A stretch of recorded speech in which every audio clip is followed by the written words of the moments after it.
এই টিএলএমখন আমি ছাত্ৰ ছাত্ৰী আগৰ আৰু পাছৰ সংখ্যা ধাৰণা দিব পাৰোঁ।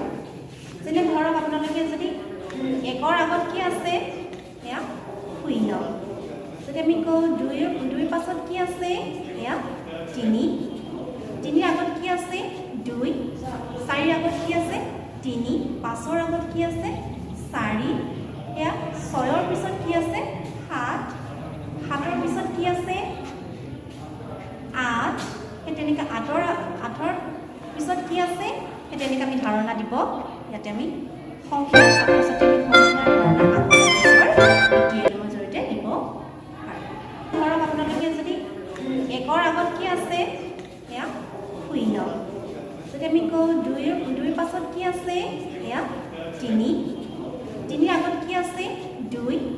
4ৰ আগত কি আছে 3, 5ৰ আগত কি আছে 4, এয়া 6ৰ পিছত কি আছে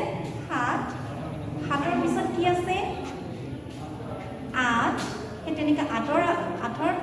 পিছত কি আছে সেই তেনেকৈ আমি ধাৰণা দিব। ইয়াতে আমি সংখ্যাৰ ছাত্ৰ ছাত্ৰী আমি সংখ্যাৰ ধাৰণা আগৰ আৰু পিছৰ এই টিএলএমৰ জৰিয়তে দিব